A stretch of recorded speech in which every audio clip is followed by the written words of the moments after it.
Hello and welcome to the Reasons I'm Broke podcast, bringing you the reasons we're broke, ranging from comics, movies, TV, video games, and more. I'm Daniel. And I'm Kelly. Apparently, I don't know what Deadpool references are, or when Easter is, because last week I said that the podcast would not release until Easter Sunday, which would actually be this podcast's normal release day. So some Twitter followers, especially on Patreon, are thinking, so is there not going to be a podcast next week then? Because this is today's podcast releasing on actual Easter Sunday. I'm very confused. So last week when we ended the podcast, I said that this episode would release on Easter Sunday, and then we started talking about Easter.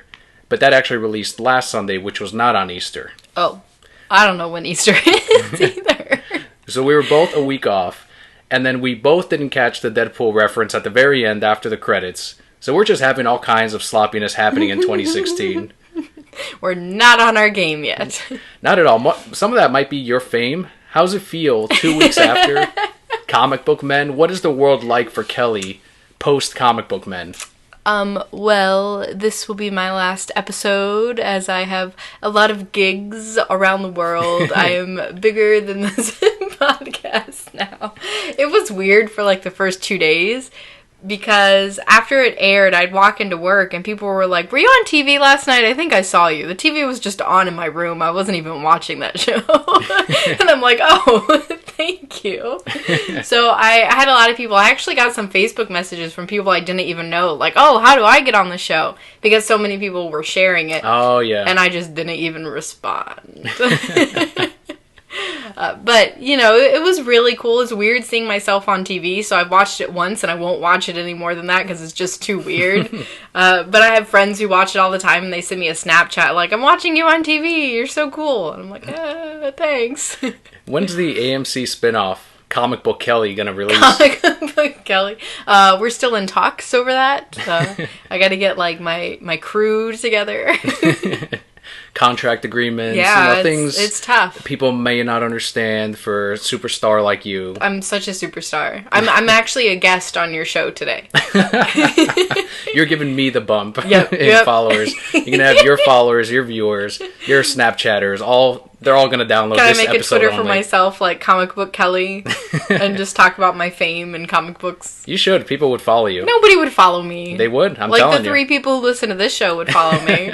More than 3 people would follow you. Trust me. 4 people, fine. Speaking of followers, 2K, that's the company that makes the NBA games, and it's not something that's on the news notes here, but you just reminded me of it because it was pretty big. Last year in May, they said that they would give away a diamond player in the NBA games if they reach 1 million followers on Twitter. A diamond player would be someone like Michael Jordan, a huge superstar in the game that you would get. And they said it would be a timed code, timestamp, and at the time it was 2K15 that was releasing, or 16, I guess. They're always a year behind or a year ahead. And they didn't hit it until this month. So a little less than a year later, they got 1 million followers, and people said, hey, what's going on with the code? What happened with the diamond player? And one of the developers tweeted saying, well, that was actually for last year's game. That's not for this year's game. And people lost their fucking minds. I would too. Eventually, 2K released a code for everyone and said, here you go, it's going to show up in your locker. And players said, all right, awesome. The code is for a random item that could be a diamond player, or it could be a t-shirt type that your player can wear. And you're not guaranteed that diamond player. And most people are not getting diamond players. They're just getting random items that your player can wear and accessories when you create a custom player. So now they went under 1 million again because this whole hashtag started calling it was hashtag unfollow 2K. People in protest because they didn't get the diamond player that they were promised last year. And initially I would side with 2K because maybe it was for the previous version, but on that original tweet they never specify which version of 2K they were going to do. Right. So whenever they hit the 1 million players, they should have just given it out for, even if it was for last year's version, just to do right with everyone though, do it for the current version and give them their diamond player. So they're down to 998,000. They're losing followers every single day because of this. I want to follow them just to unfollow them right now. I was looking at all of the comments and all of the tweets, and it is pretty crazy. Poor 2K, but they've kind of brought it on to themselves. They did it to themselves. You don't tell people you're going to... This is the internet. Do they not know about the internet? You don't anger the internets. The internet does not forget. No. And this was on Kotaku when I was getting the next story. And this one involves Sony and a new version of the PlayStation 4. So according to several of Kotaku.com's sources, Sony is developing a PlayStation 4.5 of sorts that will include a graphical update to 4K. It's unclear if this will be through an update or through a new console entirely.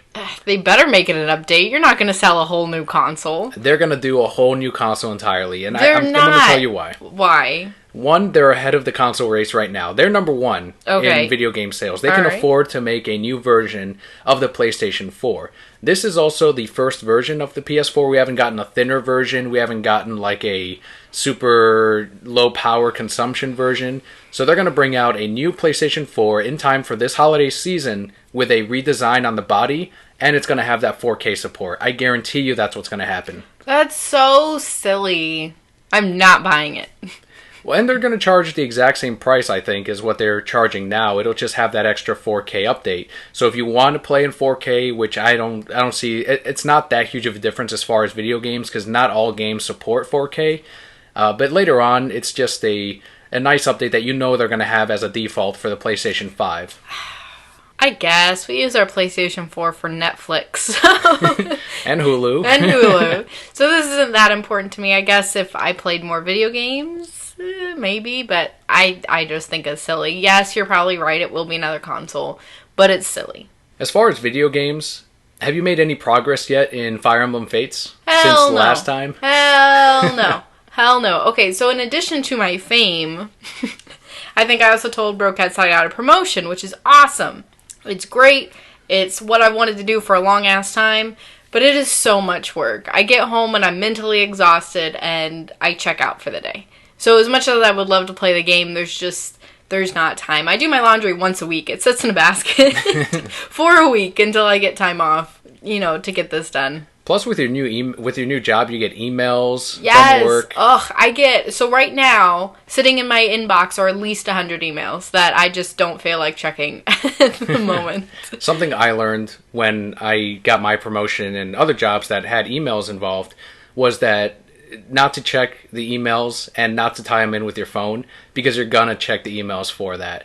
So I learned to just leave it on the desktop, and then if I want to, late at night, maybe go through a couple, but otherwise, it's gonna always be a reminder of like more emails, more work.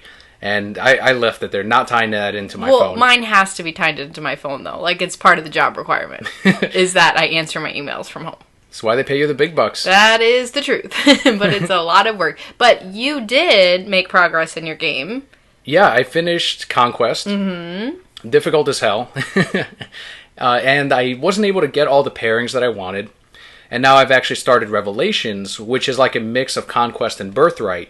But in the other games, you choose one side, one kingdom, one of which is the good guys and then the bad guys. But then in Revelations, you say, fuck both of you, we're going to go our own way, and we're going to defeat both of you. Own way. Is that what they play? That should be the opening.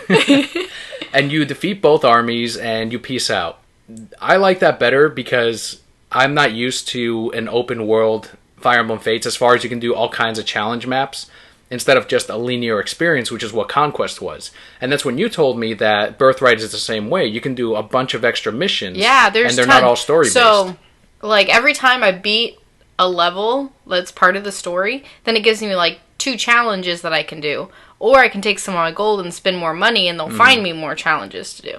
And that's really helpful when you're trying to make offspring with your army and trying to build relationships. I have myself and 2 crew members right now because I've just beaten 2 story maps, but I've done so many challenges. I already have a kid, and I've already gotten an A rating with my other member since I'm already married with who I chose. I have an A rating with that, and now I'm like, okay, maybe I'll do some story missions so I can have more kids and more army members, and seeing how different it is this time, because I'm obviously not going to pair them the exact same way I did with the previous game. And I want to use the kids, and I couldn't do it in Conquest because there were so few maps that, 1, they weren't strong enough to do some of the other maps, but 2, I just couldn't get enough relationship points on my members. And you want me to play this game? This sounds like a lot more work than this other game. Yeah, yours is way easier. But you're going to have to put it on Phoenix. You're going to have to put it on easy. I think it's worth it for the story alone, just to play a villain, essentially, but a villain that's trying to stay within their own moral guidelines. Can I marry that other prince? Yeah, you can marry the not the Hoshido prince, but No, the I don't want to Nor- marry the blonde guy. I want to marry, like, the rugged man. I don't remember the rugged man. Oh, the old guy? No, not the old guy. The prince from the other side. That's the blonde guy that I'm telling you about. No, not that guy. The other guy. Then that's not a prince. The other prince. It's not a prince. Then the He's king, the prince. whatever. The king is evil. He's the big floppy No, guy with... not that one. You have the blonde prince, and then you have the dark-haired prince, who you call that guy from Pokemans. Lysander. Yeah, but he's not Lysander. He's my future husband. No, that's only in your version of the game. You can't interact with him at all. I probably in can't my marry. version. He's my brother. That's gross. I'm telling you, you can, even though they call you their brother or sister, you can actually marry them and have kids with them. That's a lie. Look it up. All right, I'll look it up later. In my version, with my brothers and sisters, I was able to get to an S ranking with them. Right, because they're not really your brothers and sisters. Well, they call me brother all the time. Okay, but you were adopted. And then eventually, as you get more relationships, they're like, you got to stop calling me brother. You got to see me as a man. And I'm like, oh, whoa. Whoa. No. Because in my game, my brother's really my brother. The blonde guy is not my brother. But Lysander, not Lysander. He's really my blood brother. Yes. That's weird. Check out Fire Emblem Fates, guys. It is amazing. You will get months and months of gameplay out of it. And Revelations only cost $20. It's normally $40 because it is an entirely new Fire Emblem game with extra maps, extra challenges, extra characters. But if you own one of the other Fates games, Conquest or Birthright, you can download Revelations for $20. Half the price. When they made this game, they were so smart. Because they're like, we could make one game, or we could make 3 games that are pretty much the same game, but people will buy all 3. And we did. We did, and I'm actually not disappointed because it felt like a full Fire Emblem game once I reached the end. I said, holy shit, that was a lot of maps, that was a lot of characters, that was a lot of story. It felt like Awakening. But now we have 3 times the Awakening, and each time you have different characters, different armies, different maps. It's just a fun time. Fire Emblem Fates is really, really good. It's up there with Awakening. I haven't decided yet which one I like more, but I can't wait to go through all 3. Yeah, Awakening does have Chrom, and he was a really cool character. He was my husband. Not cool enough to put in Smash as a separate character, or to give him an amiibo even, but he made it in the game in some form. Alright, enough video game talk. We've got superhero news up the ass. So first up, we did post a poll last week for all of you Brokettes for Captain America Civil War. So which is it with Brokettes? Team Iron Man or Team Cap? A major website out there took their own poll, and it was a landslide Team Iron Man. And at work we were looking at this like, that can't be right. Most of the people we talked to are Team Cap. So I took the pulse of Brokettes on Twitter, and the results are 27% are Team Iron Man, 73% are Team Captain America. The correct choice. Polls are rigged. This wasn't a rigged poll. Not this one. I'm talking about the other one. Oh, the other one? Probably. But which other one am I talking about? Just from another website, yeah. It's a big website, and I think they were just doing that to try to get more clicks or people talking about it or talking about the polls. And it obviously worked, but instead I just said, well, let me have my own poll. We have the power to do that now. Let me ask my friends. Exactly. I'm like, these guys are more accurate. They're watching these movies. They're reading the video games. They're following us. So let's see what they thought, and most of them are Team Cap. I am definitely Team Cap. You had previously said you were going to wait and see what changed between then and now. More people are Team Cap. So you're going with the flow. No, I've changed my mind. I'm waiting now. Yeah, I've always been Team Cap. 1, because of the Civil War book, but 2, he has the better movies. I'm sorry. Captain America 1 and 2 are better than Iron Man 1 and 2. We also have some Batman v Superman news, so this one does post on Easter Sunday. Right. However, in just 3.5 hours, we will be sitting in Batman v Superman. Yeah, watching it tonight. And Batman v Superman's reactions, this whole story from beginning since the casting has been pretty insane. And with Batman v Superman, we will have a review for you all next week with episode number 185. And just like the Deadpool review, it will be full of spoilers, but we're going to put it at the very end of the episode. That way Brokettes can skip out on it or tune out right when we get to the reviews without missing out on all of the news or the comic book highlights. But in an interview with Collider, Batman v Superman director Zack Snyder revealed that the Joker and the Riddler almost appeared in the movie. A quote here from Zack. The Joker and the Riddler both came close to being in this movie. We talked about the possibility of putting them in. Screenwriter Chris Terrio and I talked about it a lot and felt that their mythological presence is felt in the movie, and that's cool. But I did not want to get my eye too far off the ball because I needed to spend the time, frankly, with Batman and Superman to understand the conflict. Feel the Avengers could learn from this. Don't need to throw in all the characters, just focus on the ones you have. Ironically, they've been saying that Batman v Superman has been throwing all the characters in, like Aquaman, Cyborg, The Flash, Batman, Superman, But those Wonder are cool Woman. characters. Lex Luthor, Doomsday, all these. They're all very needed for the movie. And they are cooler characters, you're right. But the Joker and the Riddler. One of the early trailers, in the background, when Batman is in this rubble area, I guess he's getting one of his weapons ready or he's picking up the Batmobile. But when lightning flashes, you see a big question mark in the background. That's cool. And maybe that's just them saying there's a history to Gotham here. The Riddler does exist, has torn through Gotham. We know the Joker is around because of the Robin outfit that had the spray paint on it from the Joker. The joke's on you, Batman.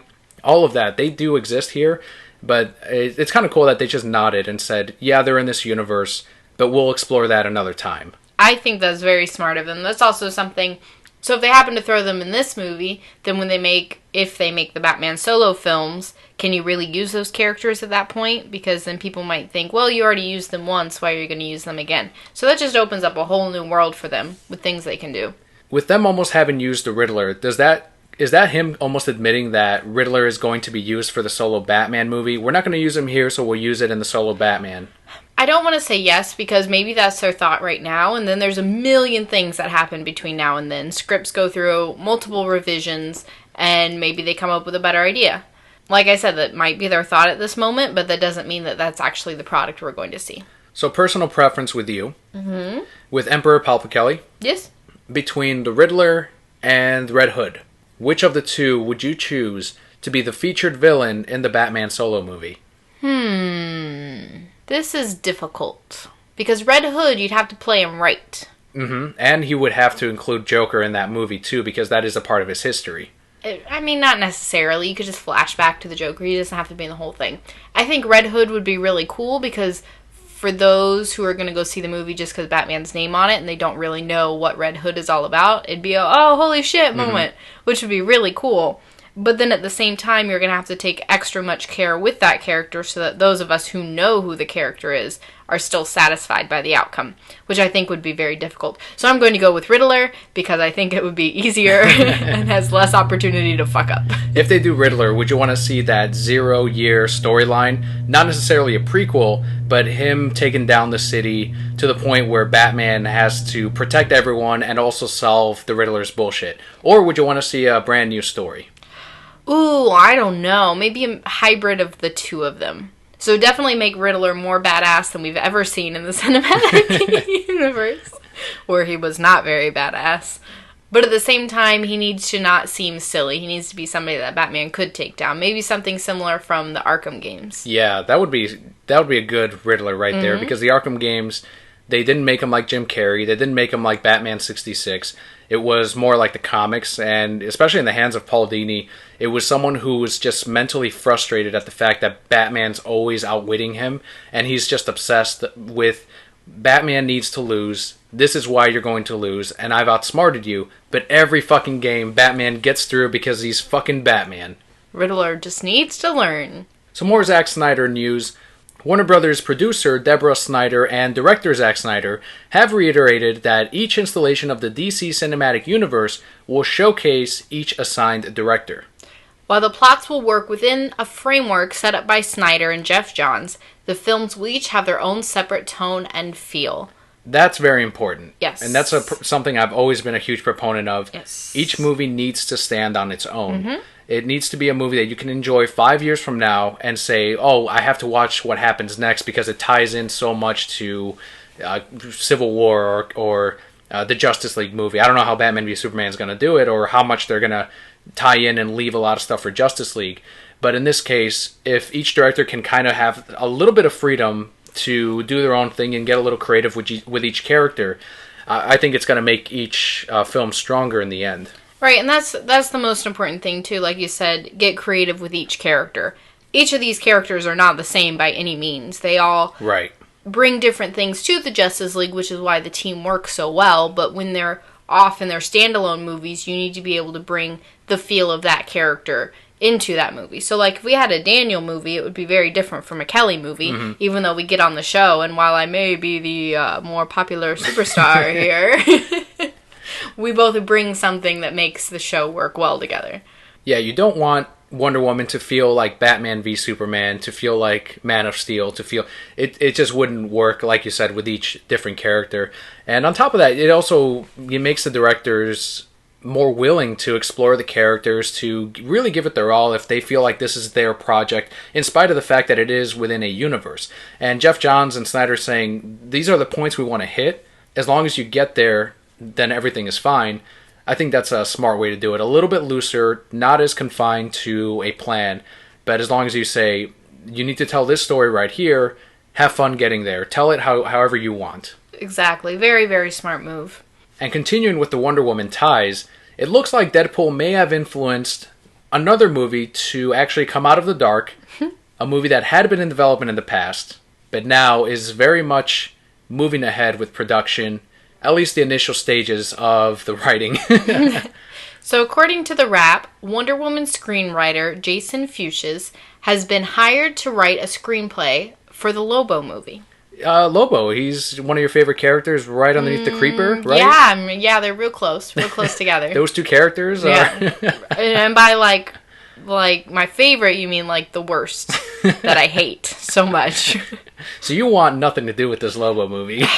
Okay, so I have to take a step back and think about that for a moment, because at one point Constantine was one of my most hated characters as well. That's true. And then they did a kick-ass job with him in the TV show, and now I like TV Constantine but not comic book Constantine.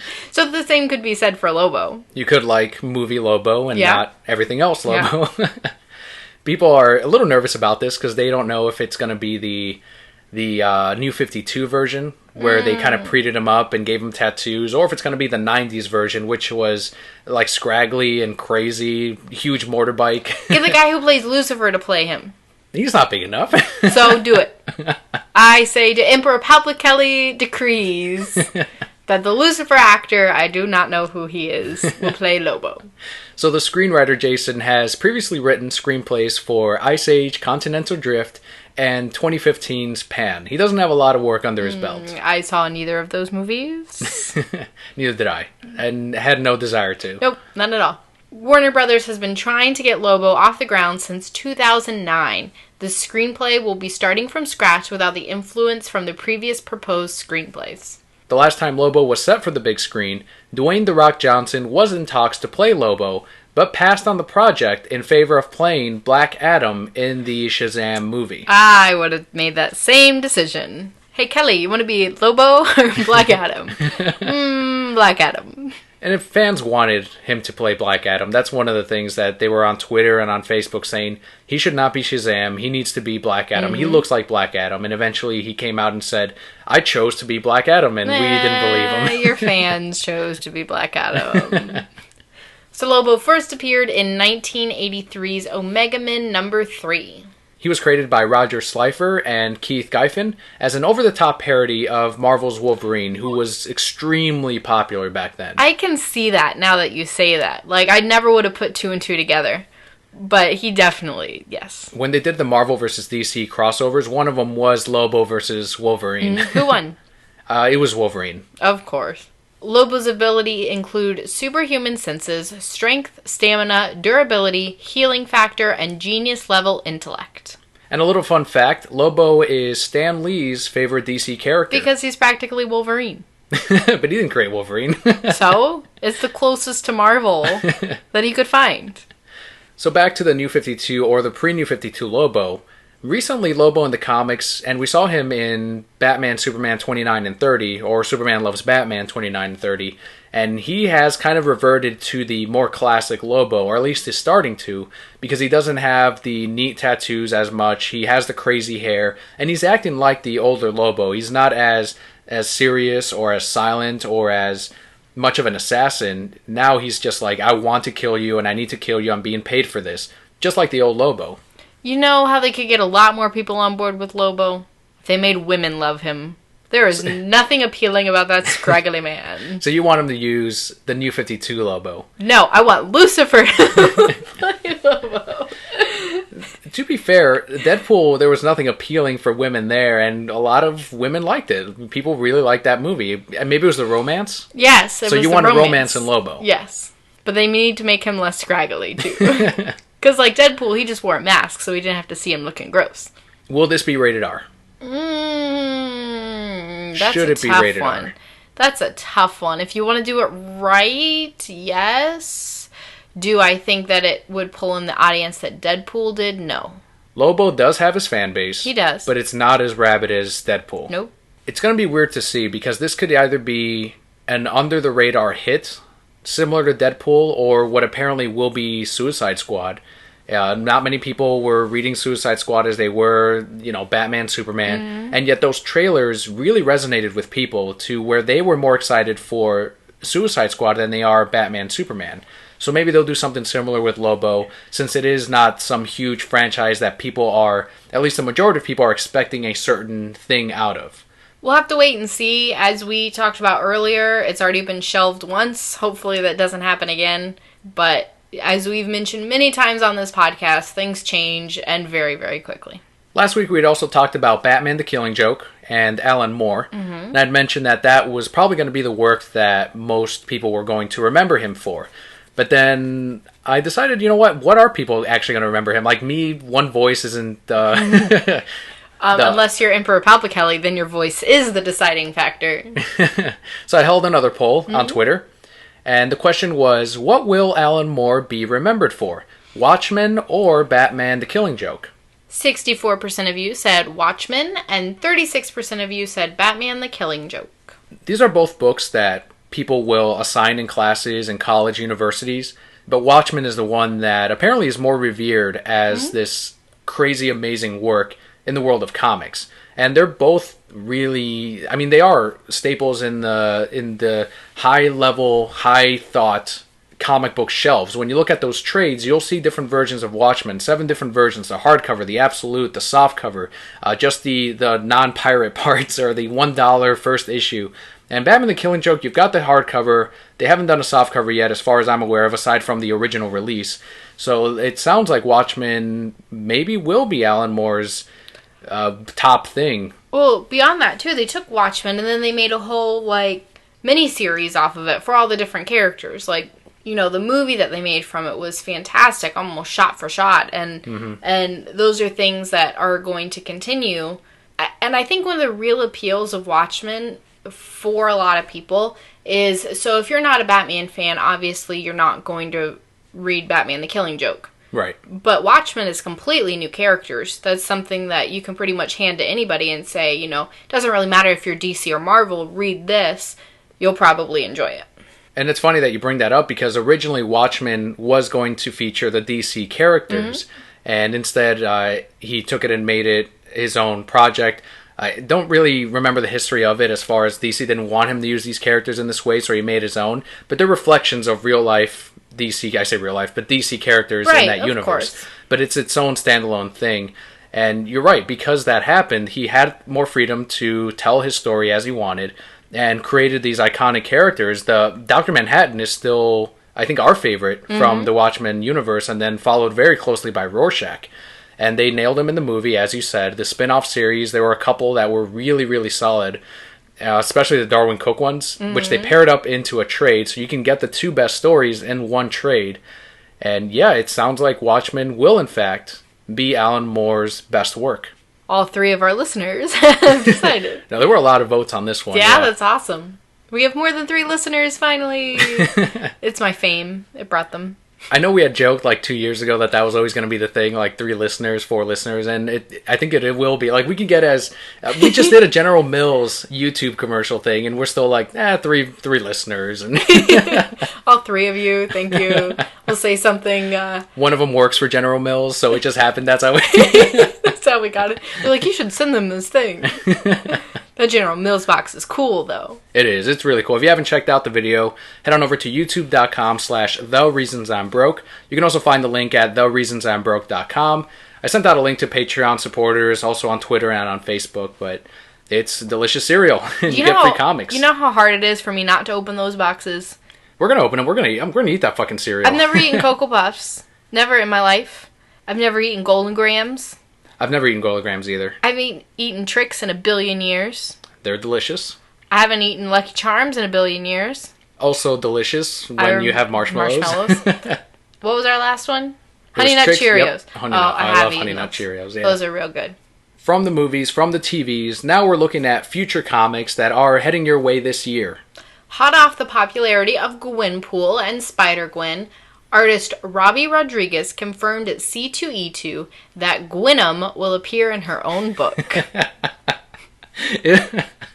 Gwenum is the next one now. Gwenum. We have a quote here from Robbie. In the tradition of Spider-Gwen, we just made another book out of a pun we came up with in a bar. Wow. Is the Gwen Goblin next? There's a ton of them. There's like a Doctor Strange Gwen.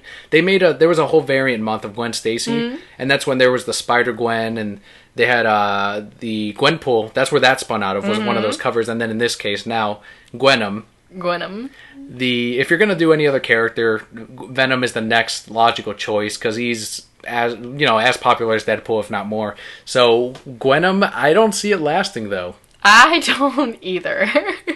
Because at least with Spider-Gwen, you had some girls picking up the books, too. I have no desire to pick up Gwenum.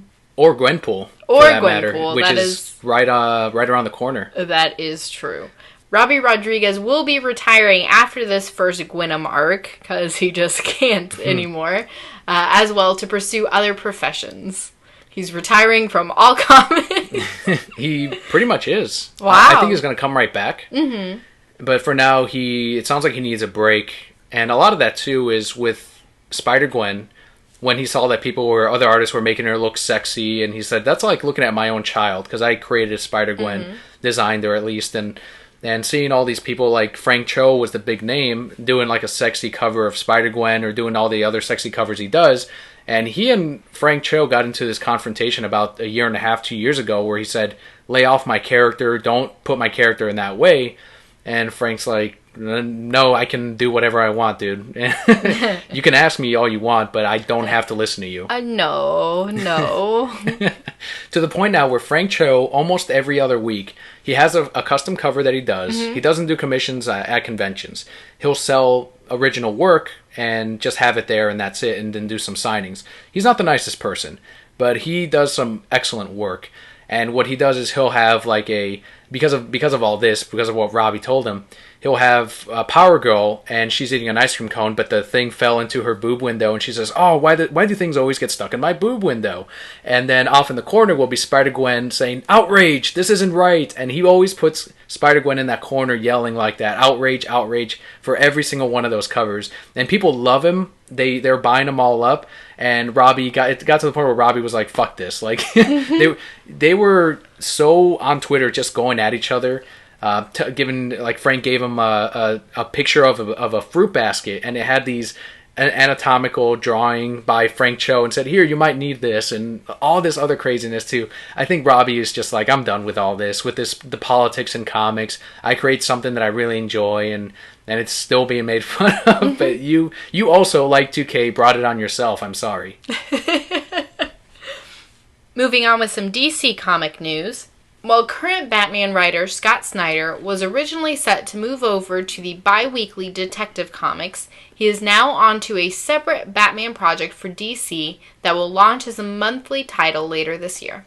Current Batman artist Greg Capullo confirmed at the Batman retrospective panel at C2E2 last weekend that this was in fact the case.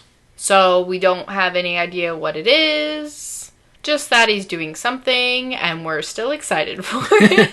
Because it's Scott Snyder. Yeah, Scott Snyder, of course. Batman, awesome. Done. Match made in heaven.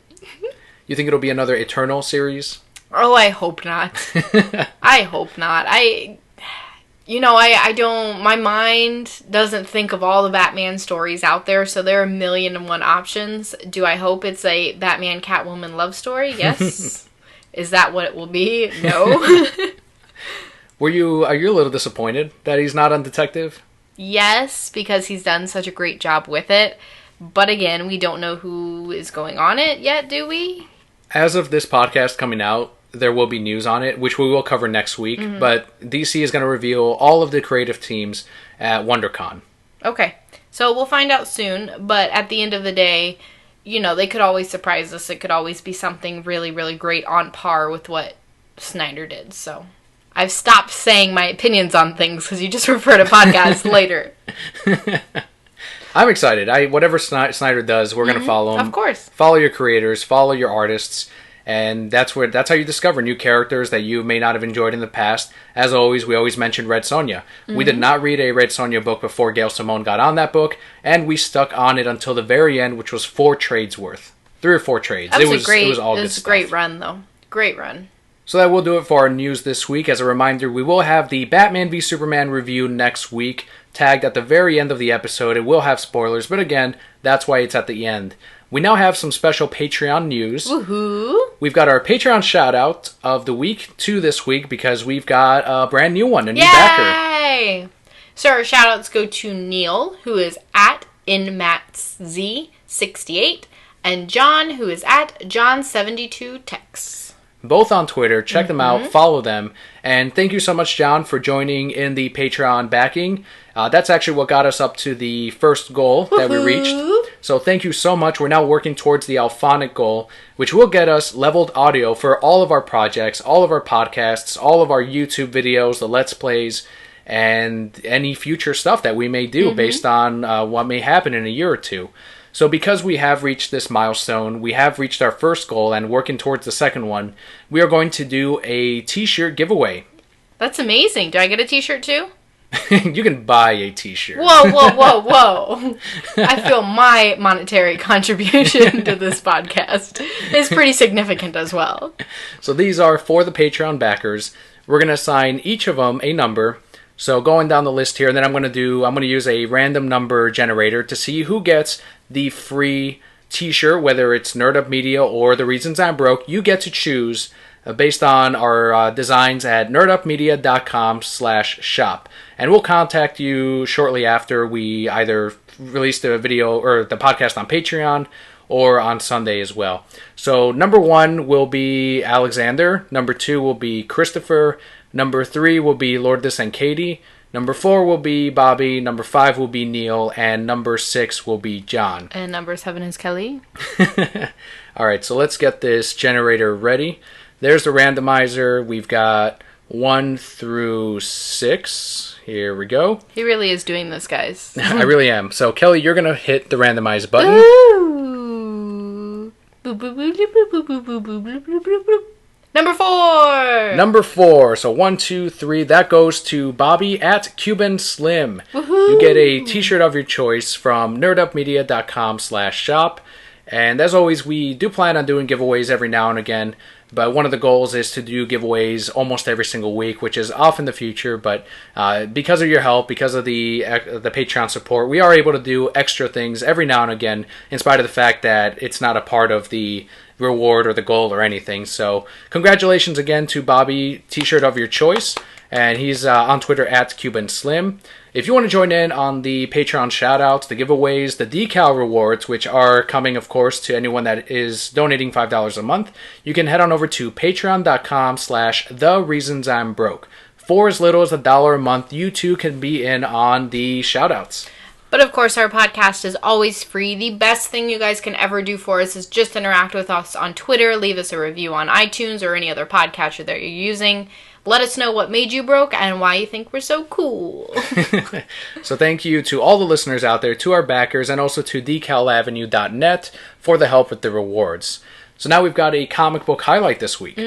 Just one. It was a shorter and slower week for us, but we do want to highlight James Bond number 5.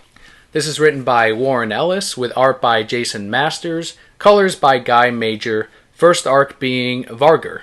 One thing I really like about this book is there's many moments where there's no dialogue. And they tell so much in those moments. It really kind of slows down the comic but builds up the suspense about what's going on. Just very typical to what you would get from a James Bond movie.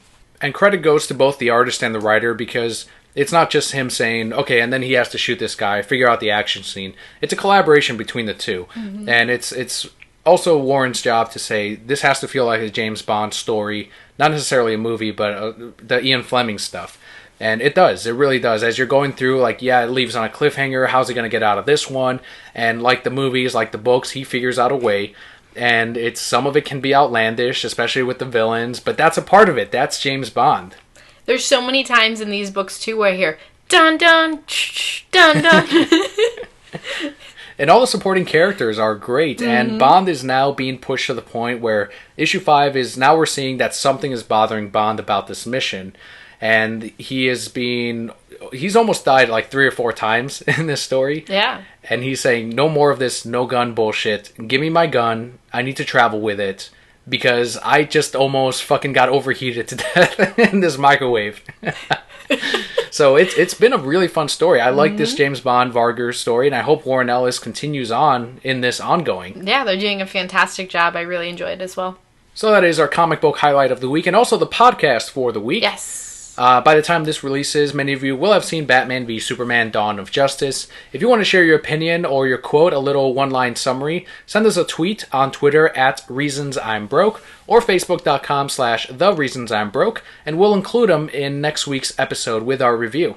But as we said before, guys, if you are going out to see the movie, please be careful about where you're talking about it. There's some people who don't have the opportunity to go this weekend, and Daniel and I are crazy, and we just took the day off just to go see it. But not everybody has that luxury. So please be careful where you're posting this stuff, where you're saying it. Keep the surprise for whoever else still has to go. Exactly. Even if you're out with friends, and even if you just got out of the movie and you're excited to talk about it, people aren't going in to see the movie. They just bought their tickets, and to go in and to hear someone coming out saying, "Oh, I can't believe when Batman punched fucking, I don't know, Green Lantern," or something outlandish. I was trying not to say something that maybe is going to happen in Batman v Superman, so just keep that in mind. Don't ruin that experience for other people out there. It's already getting really tough with Twitter, with Facebook. Got to go on blackout if you want to avoid anything, because people are very quick to tweet about it, and maybe there's a pirated copy somewhere out there, but however they're getting this information, and along with the advanced screenings, which most people have been pretty good about, a lot of the artists, a lot of the writers, they're just giving very little information, just their impressions. But again, you're out in the public, please be careful with that. So guys, that does do it for our podcast this week. As always, you can follow us on Twitter at ReasonsI'mBroke. Best place to contact us is there, of course, but we're also on Facebook, facebook.com/TheReasonsI'mBroke. For a link on anywhere you can find us, including an interactive player on the website itself, head on over to TheReasonsI'mBroke.com. If you weren't part of the Patreon giveaways, check out nerdupmedia.com/shop, because you can actually buy a t-shirt on there. If you want to look at the t-shirts, the various versions, different colors and different sizes for both men and women. And while you're at nerdupmedia.com, check out one of the other shows on the website, other podcasts, and other Let's Plays. So thank you guys so much for listening. I'm Kelly. And I'm Daniel. And we'll see you on the next one.